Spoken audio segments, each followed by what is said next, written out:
नमस्कार रेल साथियों।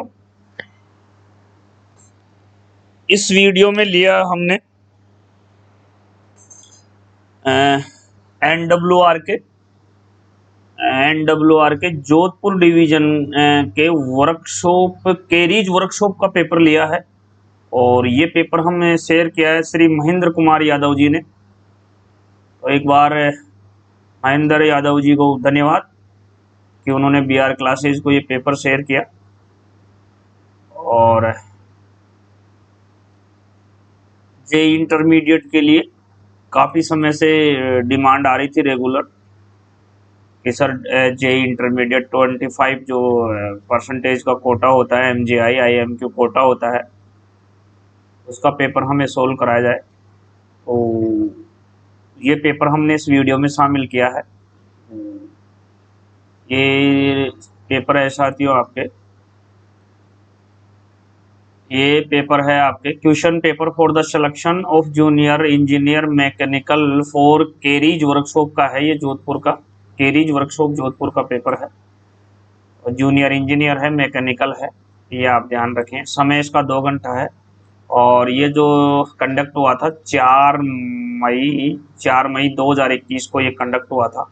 साल भर पुराना पेपर है और जो फुल मार्क्स हैं वो 100 है। 1/3 नेगेटिव का इसमें प्रावधान है। सारे इंस्ट्रक्शन वही हैं जो अपने होते हैं। तो चलिए, हिंदी वर्जन का पेपर ये हमें मिला है, तो चलिए शुरुआत करते हैं। पहला प्रश्न है विजयवाड़ा डिवीजन किस रेलवे जोन में आता है?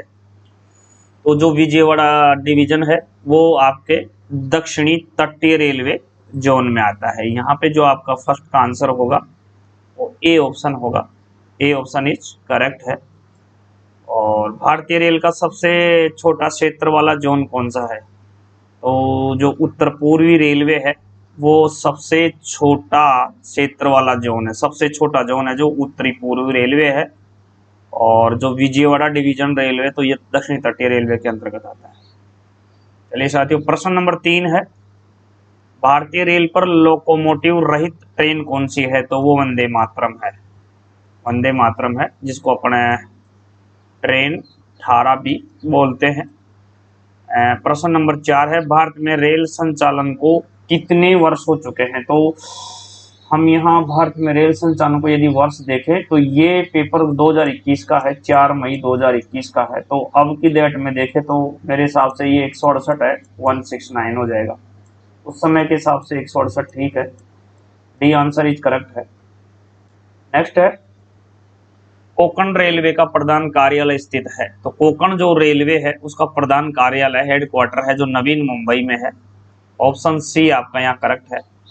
पश्चिमी मध्य रेलवे का प्रधान कार्यालय कहाँ है? यहाँ WCR का आपका हेडक्वार्टर पूछा है, तो WCR का आपका हेडक्वार्टर जबलपुर हो जाएगा। Option A is correct. भारतीय रेलवे का सबसे लंबा प्लेटफार्म है खड़गपुर, जो आप सभी को याद होगा जब आप RRB और RRC की तैयारी कर रहे होंगे उसी समय ये प्रश्न रट गए होंगे। बहुत अच्छे प्रश्न है ये, रेलवे जीके के प्रश्न है। भारतीय रेल का राष्ट्रीयकरण कब हुआ? तो ये यहाँ जो 1951 दे रखा है, थोड़ा मुझे लग रहा है शायद ये 1950 में हुआ था। 1950 में रेलवे का राष्ट्रीयकरण हुआ था।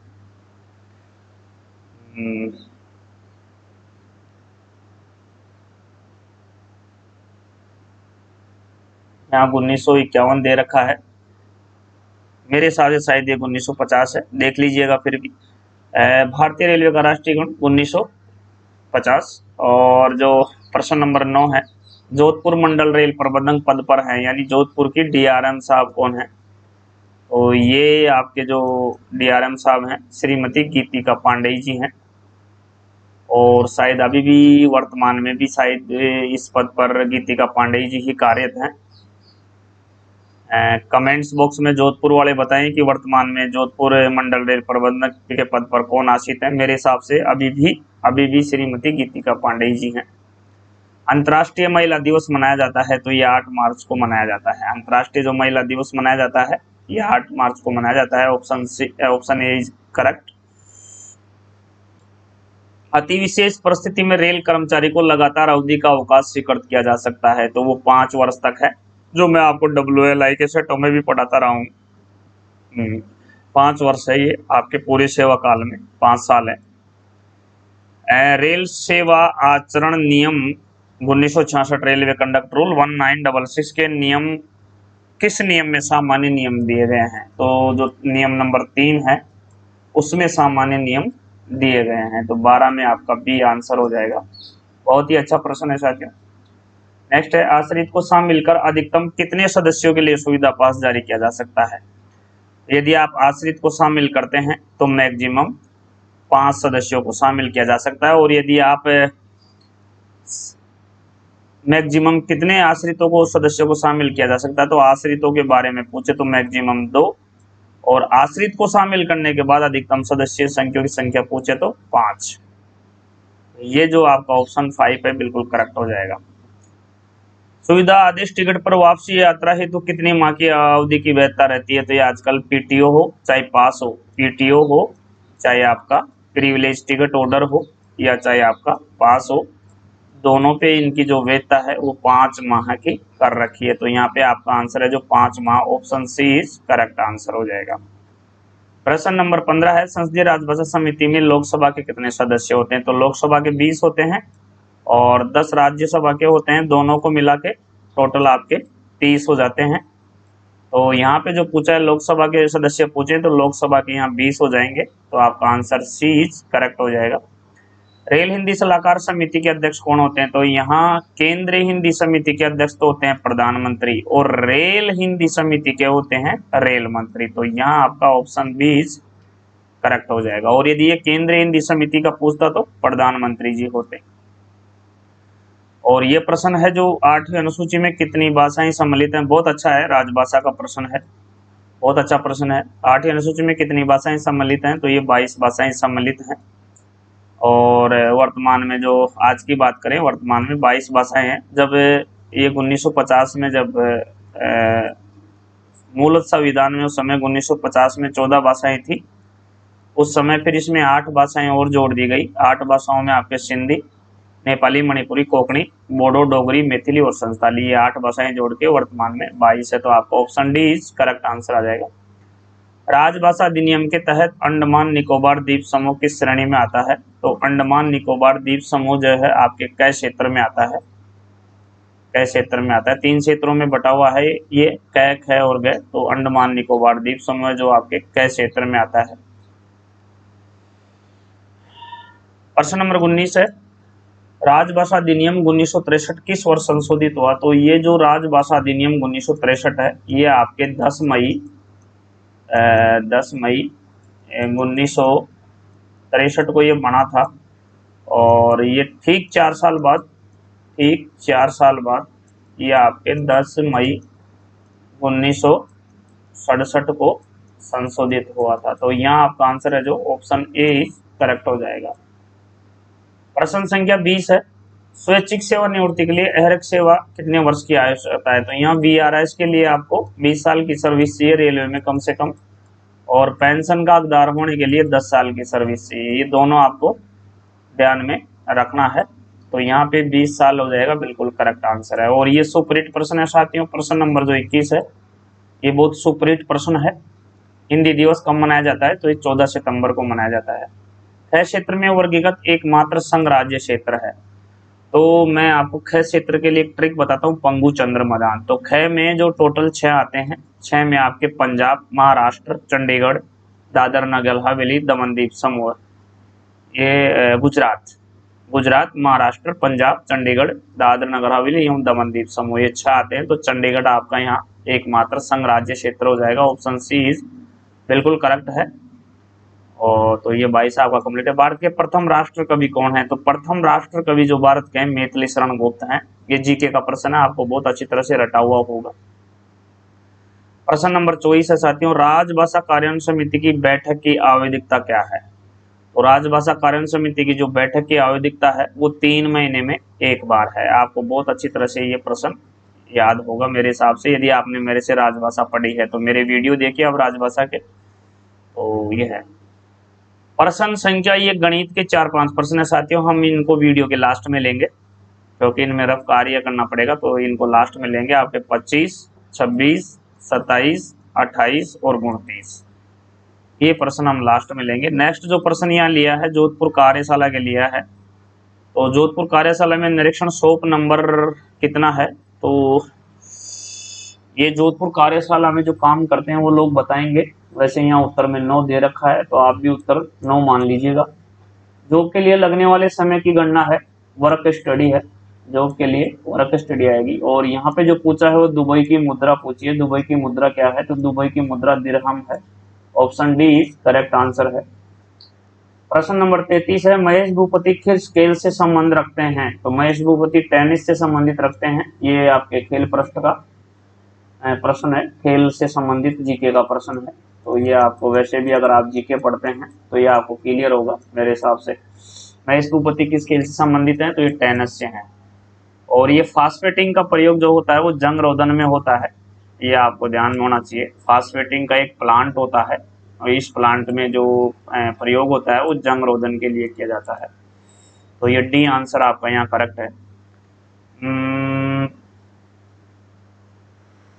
यहाँ जो 35 नंबर का प्रश्न है वो है, रेलवे कार्यशाला उत्पादन जानकारी प्रोग्राम किससे संबंधित है। तो रेलवे जो कार्यशालाएं होती हैं वो आपके वाइज से संबंधित होती है, वो आपके वाइज से संबंधित होती हैं।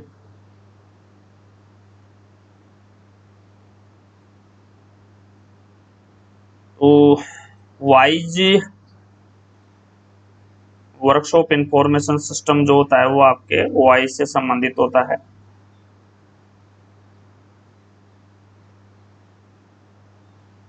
यूनिक मेडिकल आइडेंटिटी कार्ड है ये उम्मीद। तो रेलवे कार्यशाला उत्पन्न जानकारी, रेलवे कार्यशाला उत्पादन जानकारी, तो ये आपकी वाइज में मिलेगी।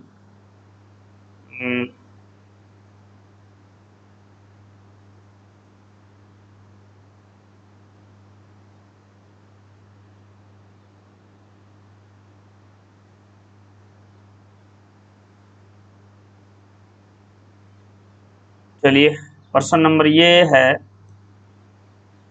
यहाँ पूछा है इन्होंने, नेक्स्ट जो प्रश्न है वो पूछा है फीफो। फीफो पूछा है,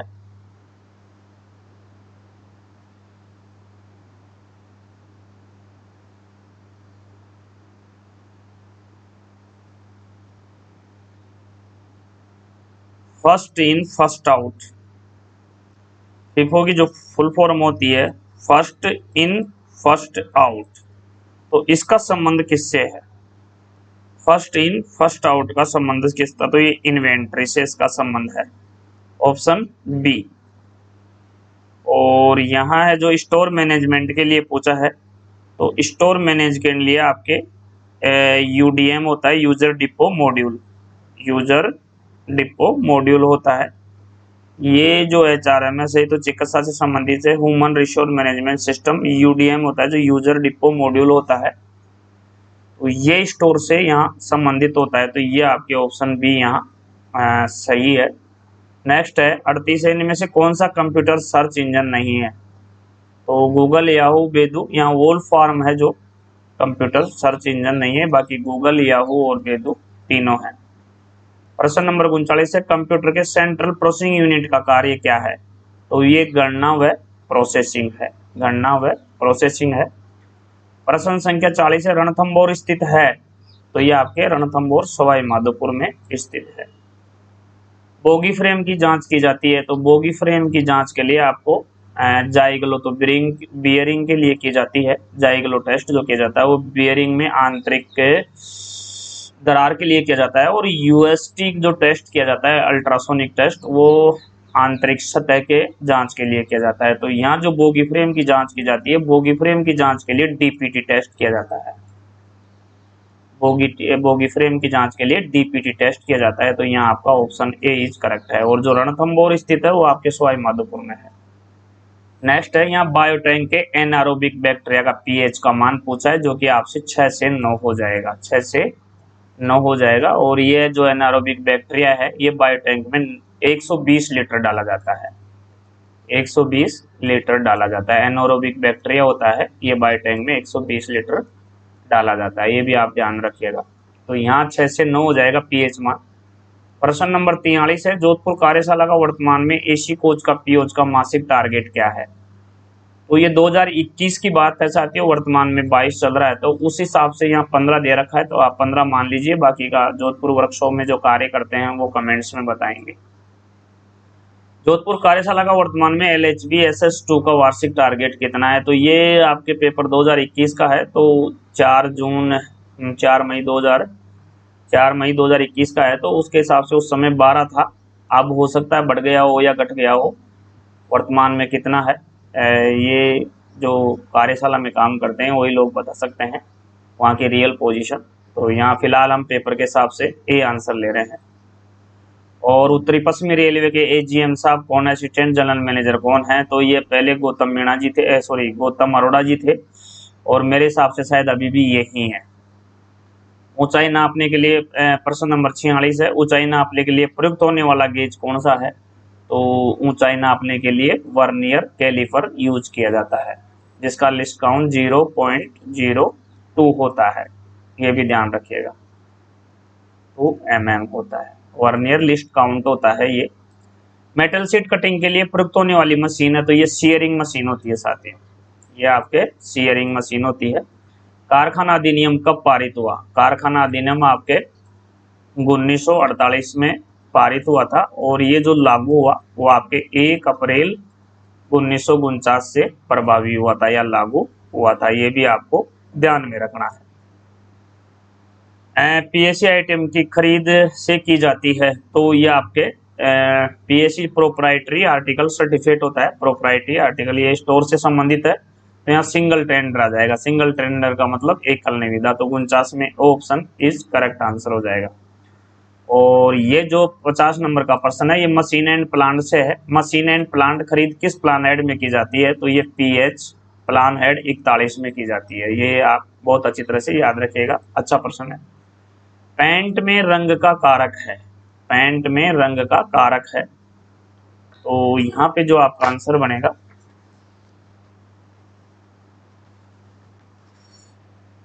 वो बनेगा आपके पिगमेंट बनेगा। यहाँ पिगमेंट बनेगा आपका, ऑप्शन ए बनेगा, ए बनेगा यहाँ पे पैंट में, ऑप्शन ए आंसर आपका यहाँ बनेगा। पैंट में जो रंग का कारक होता है पिगमेंट होता है।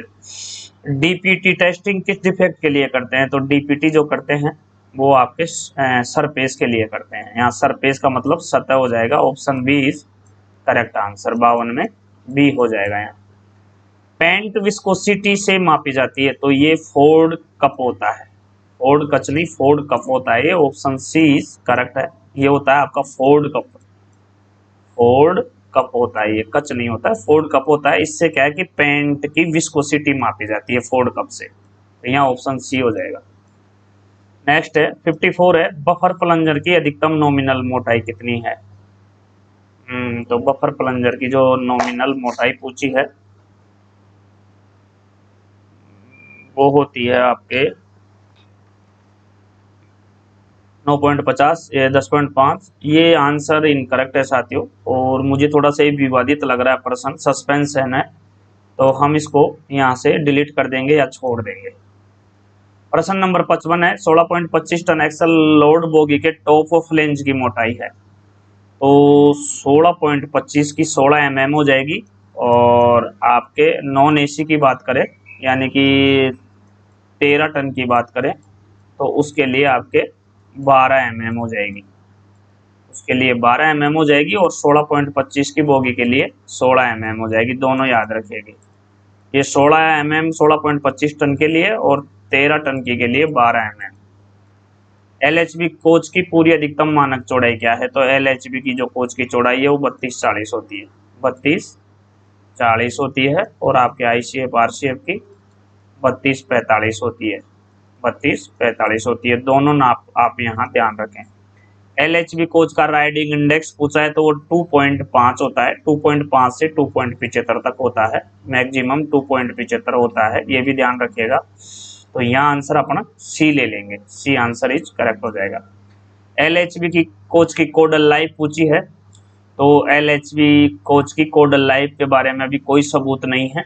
यहाँ 30 वर्ष दे रखा है, 35 वर्ष देखा है, 25 वर्ष दे रखा है, तो हम यहाँ डी लेंगे। डी इसलिए लेंगे कि अभी तक कोई रेलवे का ऐसा लेटर प्राप्त नहीं हुआ है या कोई ऐसा कागज प्राप्त नहीं हुआ है जिसमें ये क्लियर हो सके कि LHV कोच की कोडल लाइफ कितनी है।